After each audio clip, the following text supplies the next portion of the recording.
अखिल भारतीय विद्यार्थी परिषद गया जी द्वारा screen time to activity time विषय पर एक विचारोत्तेजक संगोष्ठी का सफल आयोजन किया गया। इस संगोष्ठी का उद्देश्य युवाओं को अत्यधिक स्क्रीन उपयोग से बाहर निकलकर सक्रिय, स्वस्थ एवं सकारात्मक जीवन शैली अपनाने के लिए प्रेरित करना रहा।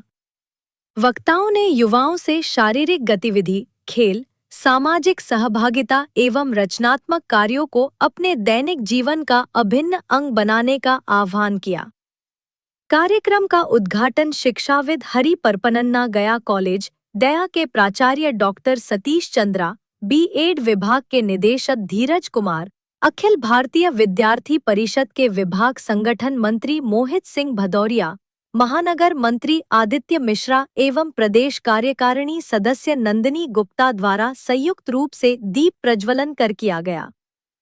संगोष्ठी में युवाओं के शारीरिक मानसिक स्वास्थ्य, अनुशासित दिनचर्या एवं समाज के प्रति सक्रिय भूमिका पर विस्तार से चर्चा की गई, जिससे उपस्थित छात्र छात्राओं को नई दिशा एवं प्रेरणा प्राप्त हुई। पता कि जो ज्यादा जेल में है, पता कीजिए ज्यादा विवाद में है, वो ज्यादा कोई ना कोई मामला में है, वो आजकल के जनप्रतिनिधि कुछ कुछ बोल देते हैं, हम नाम नहीं लेंगे, बात भी नहीं बोलेंगे, फिर बात शुरू हो जाएगी और लोग उसके पीछे लगे हुए बड़ा अच्छा बोला, बड़ा अच्छा बोला, उससे हम कहां पहुंच पाएंगे। हमारे यशस्वी प्रधानमंत्री मोदी जी हमारे युवा के जो प्रेरणा स्रोत स्वामी विवेकानंद के सपनों को देख के चंद्रायन और अंतरिक्ष पे भेज रहे हैं, हम रील देख के अपना जीवन बर्बाद कर रहे हैं। हम सपना कैसे साकार कर पाएंगे? जो 20 साल का साधु शिकागो में जाकर झंडा गाड़ के चला आया, वो हमारा रिप्रेजेंटेटिव था, युवाओं का ही प्रतिनिधि थे। वो कौन थे? वो युवा महोत्सव, युवा दिवस, राष्ट्रीय युवा दिवस किसके नाम पे बनाया जाता है? क्यों बनाया जाता है?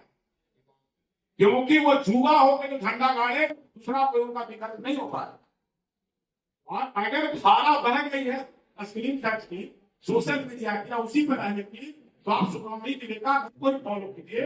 उनका ही कहना था कि सूखे पत्ते की तरह मत रहो, सूखे पत्ते की तरह धारा में मत रहो। धारा बह गई है तो सूखे पत्ते भी बह जाते हैं, धारा के विपरीत चलना सीखो। अगर धारा स्क्रीन की ओर भाग गया है तो हम धारा के विपरीत चलेंगे।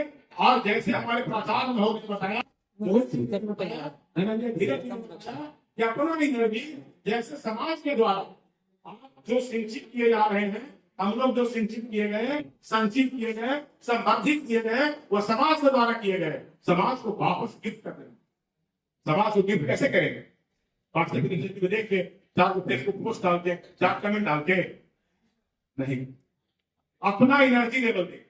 हमने जो ज्ञान हासिल किया है, चाहे वो फिजिकल एनर्जी हो, मेंटल एनर्जी हो, चाहे हमारे पास तो सोचने की क्षमता हो, करने की क्षमता हो, हम कुछ नहीं कर सकते हैं। 2 घंटा समय मिलता है अपने जहां पे हम रह रहे हैं, गांव ग्राम में ऐसे भी बच्चे होंगे जो स्कूल से वंचित होंगे या स्कूल से वंचित नहीं होंगे, उन्हें ट्यूशन की जरूरत होगी।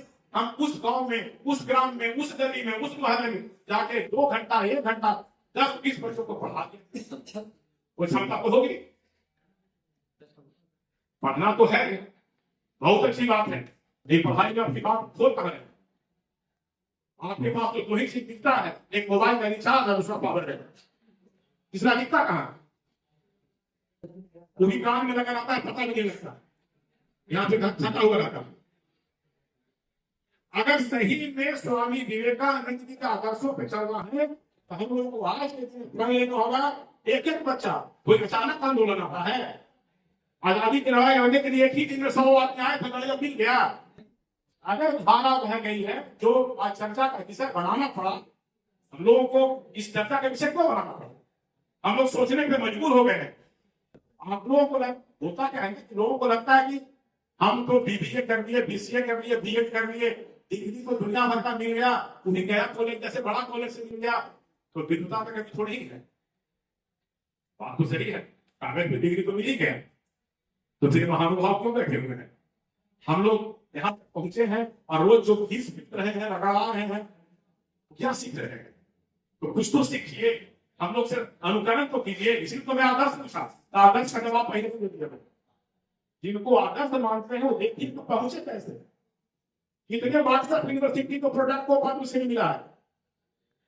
नहीं मिला, चर्चा भी नहीं हुई। भारत रत्न कितने को मिला?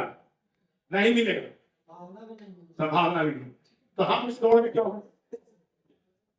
बिल्कुल सही तरह हम उस दौड़ में क्यों हैं? तो भाइयों, मेरा एक मैसेज है, समय नहीं लूंगा, बहुत आप लोग का भी समय कीमती है। सर ने सही बोला कि बाहर में लोग इंतजार कर रहे होंगे, चाय कॉफी टेबल जो भी होगा। ऊर्जा को बचाओ, बहुत ऊर्जा है और तुम ही लोग कर सकते हो।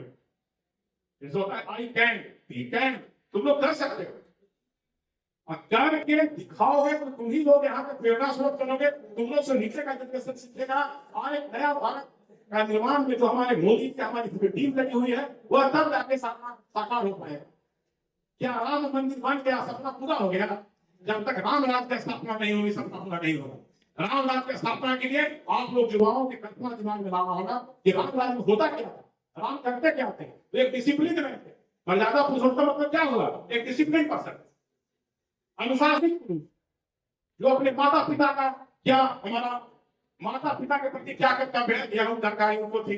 गुरु के प्रति क्या कर्तव्य है यह उनकी जानकारी थी। पत्नी के प्रति क्या कर्तव्य है यह उनको जानकारी थी। प्रजा के प्रति क्या कर्तव्य है यह उनको जानकारी थी।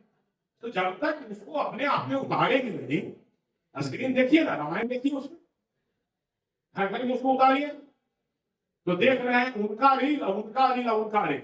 नाम ठीक में नहीं ले रहा हूं, तुम लोग समझ रहे हो, उससे कुछ नहीं मिलना, उससे कुछ नहीं मिलना। तो भाई मेरा कहना है कि तुम लोग जो भी हमारे विद्वान करता बोले हैं वो सब आप लोग यहाँ पे आदर्श ही है, इनका अनुसरण कीजिए और हमारे परम पूज्य युवाओं के प्रेरणा स्रोत स्वामी विवेकानंद के आदर्शों पे चलने का मतलब सबक लीजिए, तब जाके